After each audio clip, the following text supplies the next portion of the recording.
வணக்கத்துடன் pepper and salt news என்கின்ற இந்த வலையொலியில் உங்களை சந்திப்பதில் நான் மகிழ்ச்சி அடைகின்றேன். இன்று யாழ் பகுதியிலே ஒரு சுவரொட்டி ஒற்றப்பட்டிருக்கின்றன. அந்த சுவரொட்டியில் 3 கோமாளிகளும் ஒரு பைத்தியமும் போதும், இனிமேல் இது போன்றவர்களை தேர்ந்தெடுக்காதீர்கள் என்பதை மையப்படுத்திய ஒரு சுவரொட்டியை ஒட்டியிருக்கின்றார்கள்.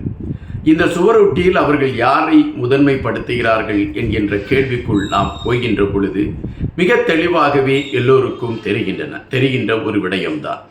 தேசிய கட்சியை சார்ந்த ஒரு 3 பேர் தேர்ந்தெடுக்கப்பட்டிருக்கின்றார்கள். சுயேட்சையாக ஒருவர் தேர்ந்தெடுக்கப்பட்டிருக்கின்றார் நாடாளுமன்ற உறுப்பினராக. எனவே இந்த 3 பேரும் போதும், மற்றவர்கள் இனிமேல் வேண்டாம். எனவே இப்பொழுது இருக்கக்கூடிய மற்ற கட்சிகளை சார்ந்தவர்களை மட்டுமே உள்ளூராட்சி தேர்தலில் தேர்ந்தெடுங்கள் என்ற பதிவுதான் அதில். 3 பேரை கோமாளியாகவும் ஒருவரை பைத்தியமாகவும் சித்தரித்திருக்கின்றார்கள். இங்கு ஒரு பிரதான கேள்விகளோடு இந்த காணொளிக்குள் நாம் செல்லலாம். இவர்கள் யாரை பைத்தியம் என்று குறிப்பிடுகின்றார்களோ அந்த மனிதரை சந்திப்பதற்குத்தான் மக்கள் அதிகமாக கூடிக்கொண்டு இருக்கின்றார்கள். அவர் செல்கின்ற இடங்களிலெல்லாம் தான் மக்கள் தங்களுடைய கவலைகளை தீர்ப்பதற்கும் தங்களுடைய கண்ணீரை துடைப்பதற்கும் தாங்கள் பட்டுக்கொண்டிருக்கக்கூடிய வேதனைகளை துடைப்பதற்கும் இறையாக ஒருவனை கொடுத்திருக்கிறான் என்று ஓடி ஓடி போய் அந்த மனிதனிடம் பேசுகிறார்கள்.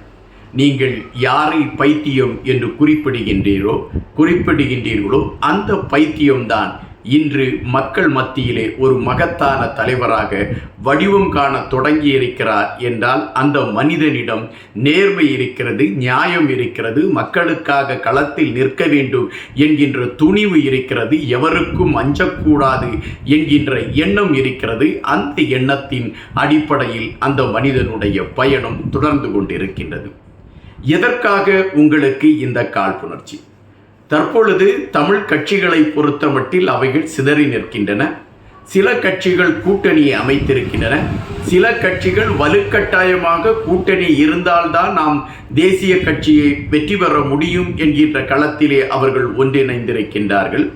ஆனால் அனைத்து தமிழ் கட்சிகளும் ஒருவரை மட்டும் மிக கடுமையாக எதிர்க்கிறது. அந்த ஒருவர் யார் என்றால் வைத்தியர் அர்ஜுனா அவர்களைத்தான். எதற்காக வைத்தியர் அர்ஜுனா அவர்களை எதிர்க்கிறார்கள் என்றால், ஒரு சுயேட்சை மனிதனாக வந்தார், சுயேட்சையாக நின்றார், சுயேட்சையாக நாடாளுமன்றத்தில் அவர் தேர்தலில் நின்றார். சுமார் 20,000ற்கு மேற்பட்ட வாக்குகளை பெற்றார். நாடாளுமன்றத்திற்கு சென்று விட்டார். சுமார் 35 வருடங்களாக அரசியல் களத்தில் கொட்டை போட்டு பழம் தின்று கொட்டை போட்டவர்கள் அவர்கள் 5000 வாக்குகளை வாங்குவதற்கே தடுமாற வேண்டிய ஒரு சூழல் ஏற்பட்டது. எனவே ஒட்டுமொத்தமாக நம்மளுடைய அரசியல் களத்தை இந்த மனிதன் முடித்து வைத்து விடுவானோ என்கின்ற அச்சம் அவர்கள் மனதிலே இருந்த காரணத்தினால் அப்பொழுதிலிருந்தே வைத்தியர் அர்ஜுனாவை எதிர்க்க வேண்டும் என்பது அவர்களுடைய களமாக இருந்தது. மக்களுக்காக போராடி எந்த தலைவராவது ஒரு 27 வழக்குகளை பெற்றிருப்பாரா என்றால் இல்லை.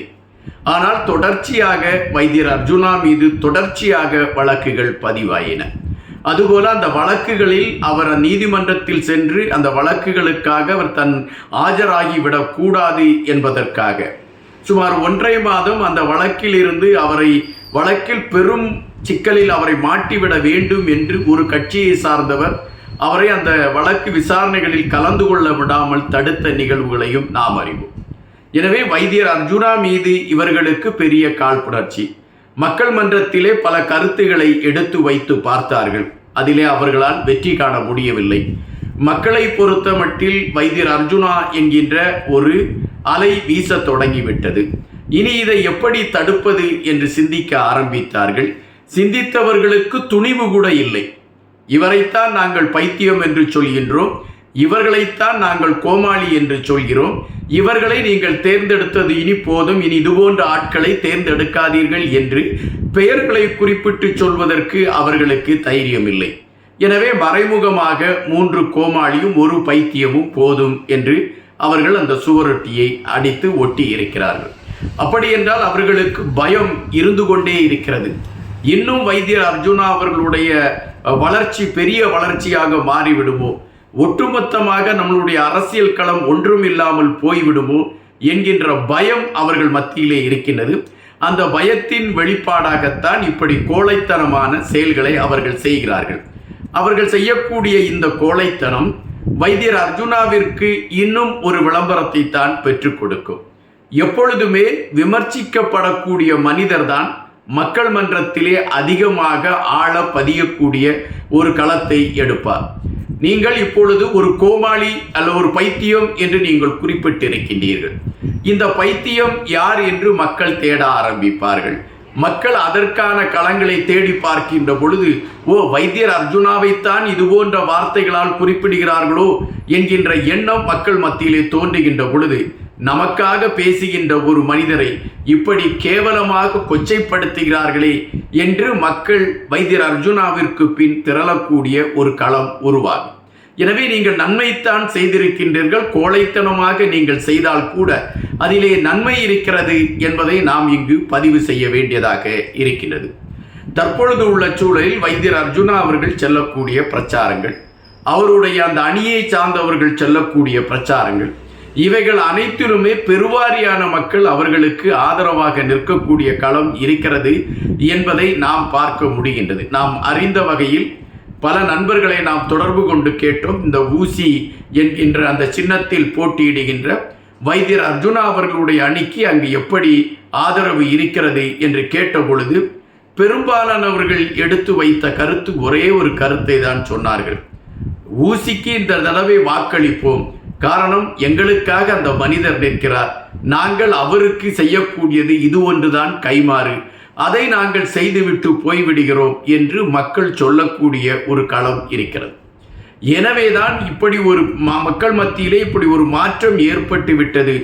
ஒட்டுமொத்தமாக வைத்தியர் அர்ஜுனாவை மையப்படுத்திய நகர்வுக்குள் மக்கள் சென்று விட்டார்கள் என்கின்ற காழ்ப்புணர்ச்சியிலும் வேதனையிலும் என்கின்ற ஒரு பொறுமலிலும் வைத்தியர் அர்ஜுனாவிற்கு எதிரான களத்தை இப்படி கோழைத்தனமாக எடுத்திருக்கின்றார்கள். தேர்தல் இன்னும் 4 நாட்கள் இருக்கின்றன. தேர்தல் முடிந்து தேர்தல் முடிவுகள் வருகின்ற பொழுது எந்த அர்ஜுனாவிற்கு எதிராக இவர்கள் கருத்துக்களை பதிவிட்டார்களோ அந்த அர்ஜுனாவை மக்கள் தங்களுடைய தலைகளிலே தூக்கி வைத்து கொண்டாடி இருப்பார்கள் வாக்குகள் மூலம் என்பதுதான் இப்பொழுது நாம் அறிந்து கொண்டிருக்கக்கூடிய கள நிலவரம்.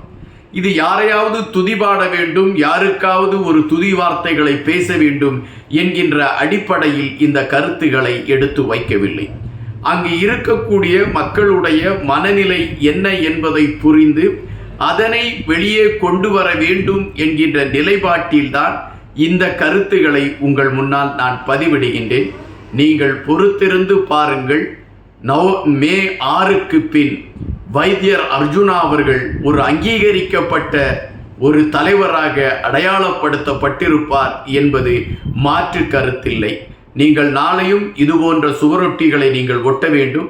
அந்த சுவரொட்டிகள் மக்கள் மன்றத்திலே ஒரு விளம்பரத்தை வைத்தியர் அர்ஜுனாவுக்கு உருவாக்கி கொடுக்க வேண்டும். வைத்தியர் அர்ஜுனா அவர்கள் கட்சியை சார்ந்தவர்கள் மிகவும் பண நெருக்கடியில் பயணித்துக் கொண்டிருக்கின்றார்கள். எனவே அவர்களுக்கு தங்களை விளம்பரம் செய்து கொள்வதற்கான செலவுகள் செய்வதற்கான சூழல் இல்லை. எனவே நீங்கள் இதுபோன்ற சுவரொட்டிகளை ஒட்டக்கூடிய பட்சத்தில் அவருக்கான அந்த விளம்பரங்கள் லகுவாக மக்கள் மன்றத்திலே கிடைத்துவிடும். 1000 தான் இருந்தாலும் நீங்கள் எரிகின்ற கல் வைத்தியருக்கு பூமாலையாகத்தான் விழுந்திருக்கிறது என்பதை மே 6ஆம் தேதிக்கு பின் நீங்கள் புரிந்து கொள்வீர்கள் என்பது அங்கு இருக்கக்கூடிய கள நிலவரத்தை மையப்படுத்தி நாம் வைக்கக்கூடிய கருத்து. இது எந்த துதிபாடலும் இல்லை. நன்றியுடன் இன்பா.